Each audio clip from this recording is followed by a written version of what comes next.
Ride your bike, you fucking fag! Go get a job! Yeah! Go get a job! You fucking loser! You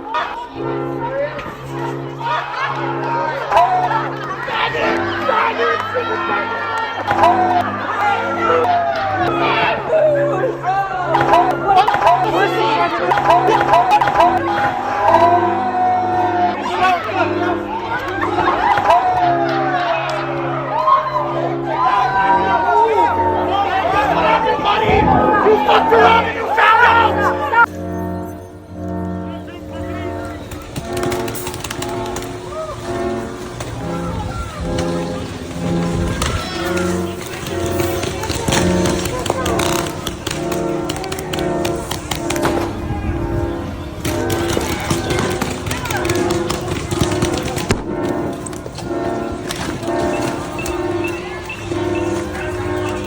Fuck ICE! Fuck Trump! Fuck Trump! Families, my friends, they've all been like taken. Little kids deserve to have their parents home. We deserve to have a democracy, not one that takes our rights away. Yeah! Everybody deserves basic human rights. Capitalism is destroying the planet and has to go. A lot of people would say this protest is about specifically just Donald Trump. It's not about immigration. It's not about Palestine. What would you say to that? I would say you got to put all of those things together.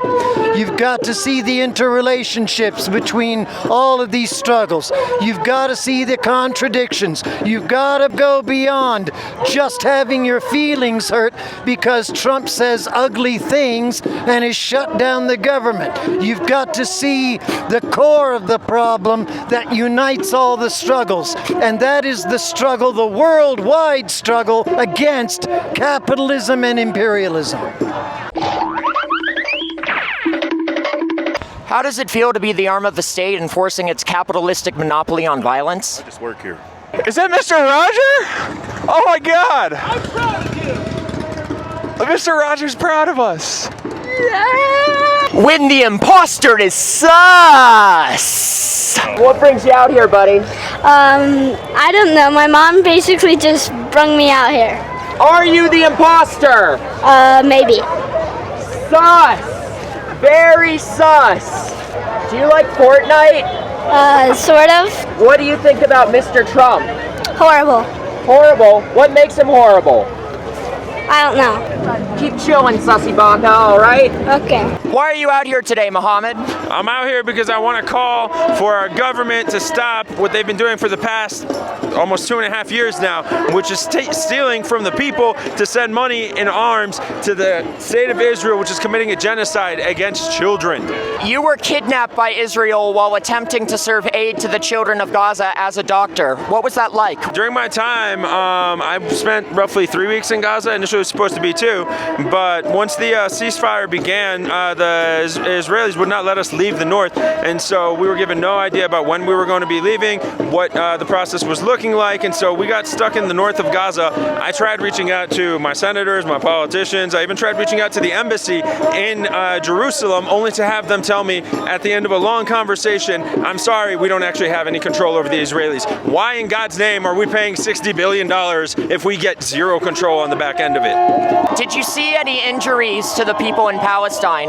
So I'm a pediatrician. I work primarily with kids. One of the biggest issues is shrapnel injuries. When you have something that is just a couple grams, but it's moving, the speed of sound or faster, it causes immense damage. I remember one case that stuck with me was a boy about 8-9 months old, whose parents said he had been playing near the house when it had been bombed, and so some rubble had fallen on him.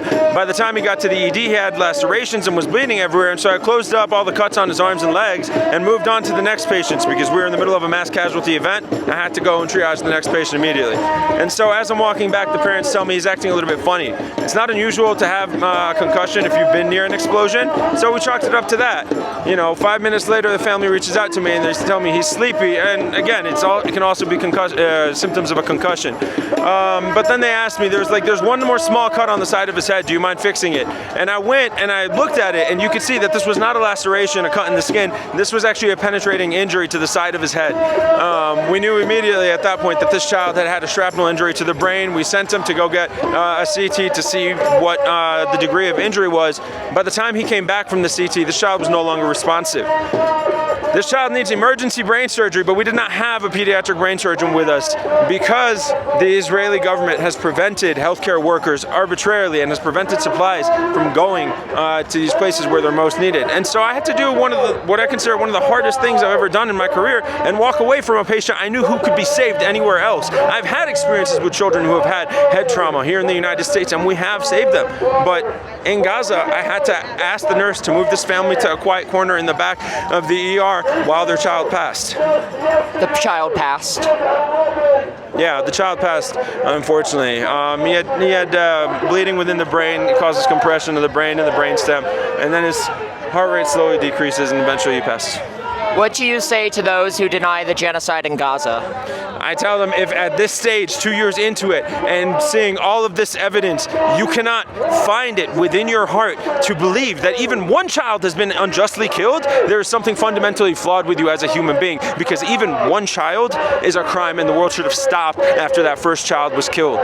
All of us together, collectively as adults, should have been able to come together and sit down and find a way to prevent these horrors that have happened, the horrors that have that they have taken on the Palestinian children. Did you fear death or torture while in Gaza? I did.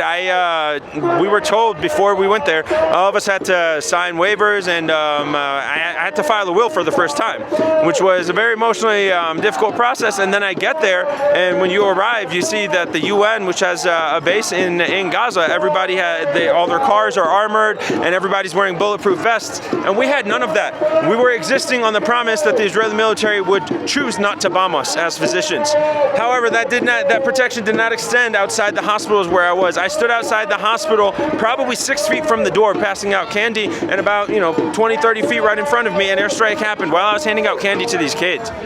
And so in that moment, you realize very quickly that you can be just another one of these wounded people, that there is not this regard for, the safety or the sacredness of children's lives, of their profession, or even of being an American in Israel. All right.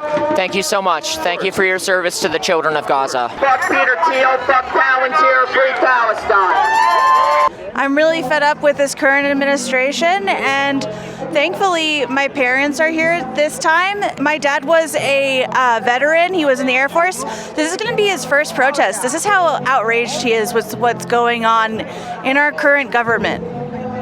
Also, I'm a blue horse from the airport. What does the blue horse represent in the fight against fascism? Well, first of all, the person who created me was of Mexican descent and definitely would be against this. So I'm here for all of the immigrants that are currently being raided, that are currently being deported, because we are a nation built on immigrants, and we do not stand for this. I definitely don't stand for this. So I'm here to laser the patriarchy. There's too many people in this whole wide world. Is Antifa a terrorist organization? Obviously not. And wouldn't everybody be anti-fascist?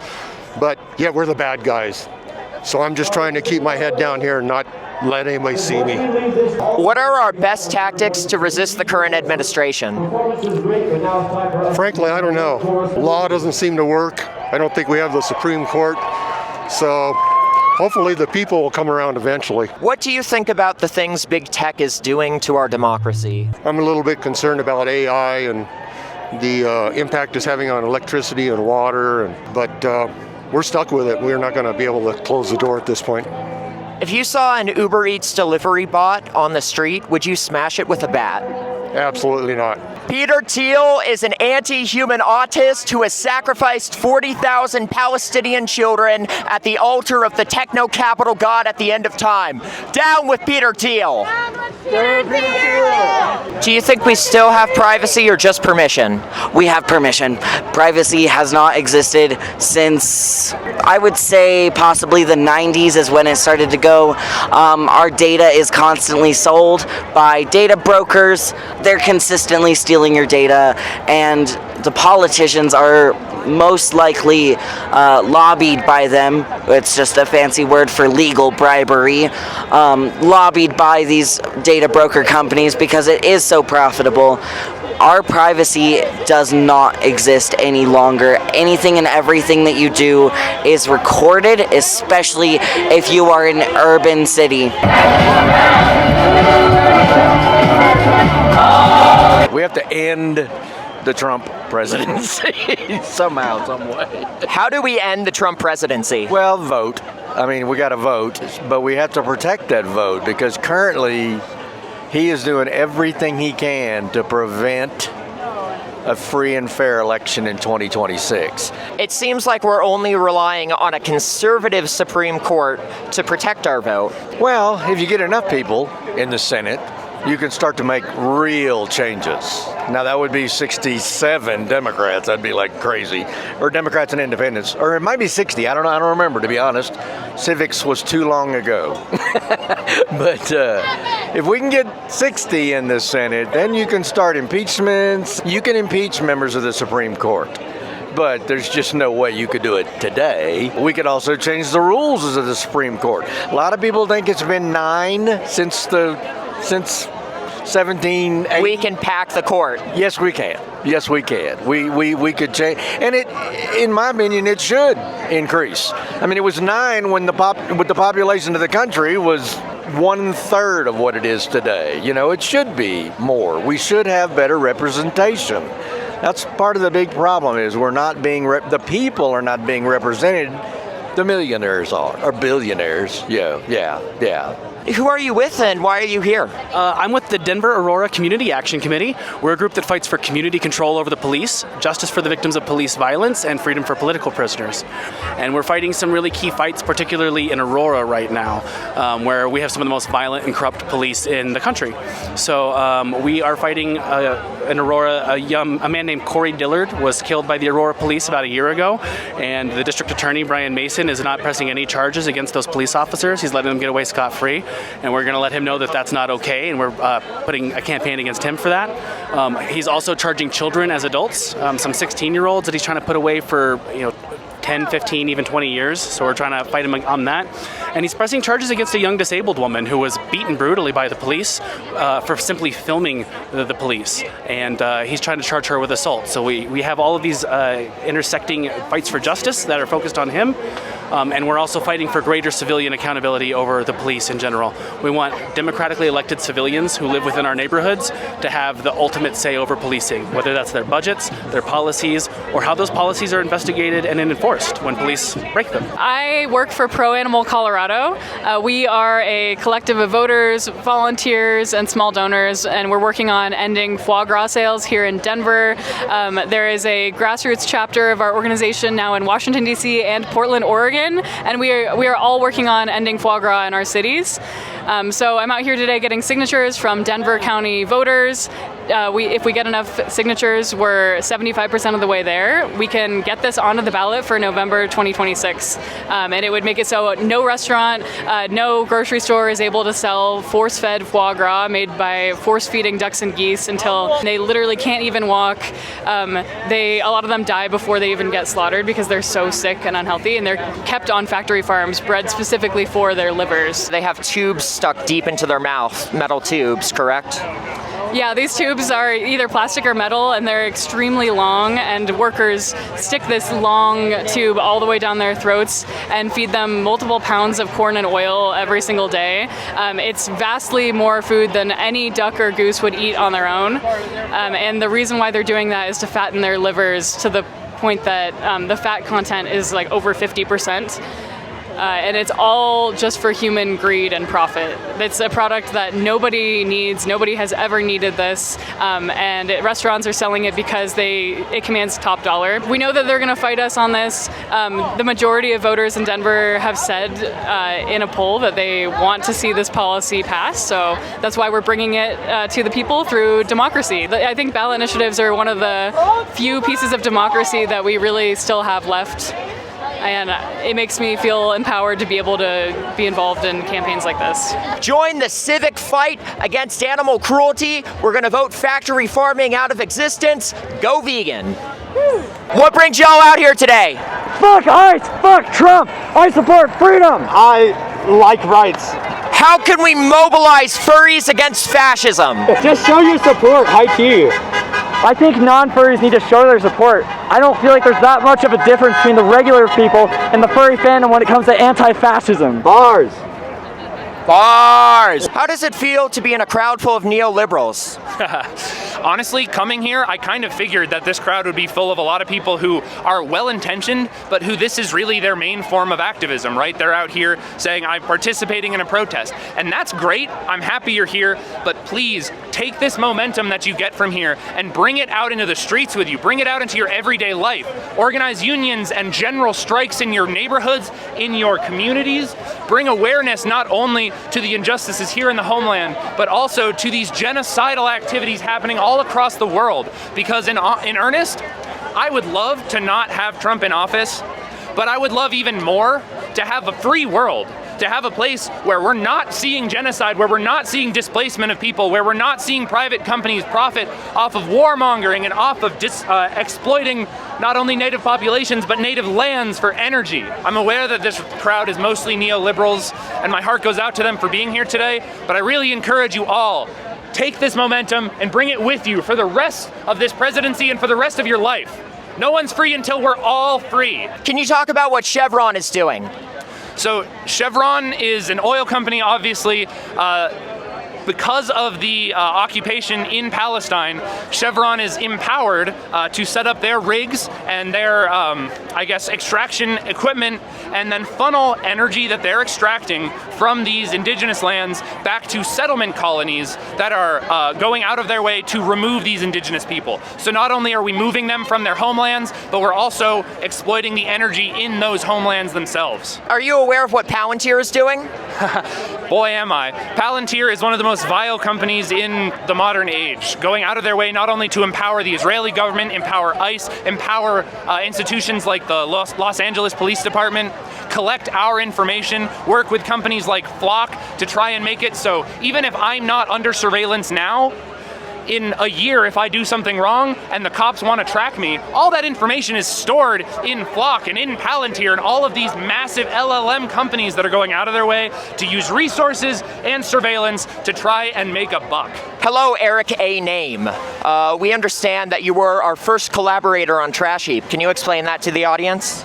Yeah, well, about a year ago, legendary war criminal Hillary Clinton came through on a book tour, very similar to Kamala Harris's recent book tour, and we got tickets, and we wanted to, give her a piece of our mind. We told her loudly in front of 5,000 of her biggest fans that paid like $200 to see her that she was a baby killer and a war criminal. And in response, her fans, including 60-year-olds, basically beat us up, threw us out of the building, threatened us with arrest by Secret Service, and we had to flee. The police got my phone, and basically we were assaulted by a bunch of liberal Democrats who don't like hearing that their favorite leaders have actually murdered hundreds of thousands of people. I was told by Secret Service I was under arrest, and I booked it out of there in those giant clown shoes. Yeah. But how have you been in the years since that disruption? Basically nonstop doing stuff like that.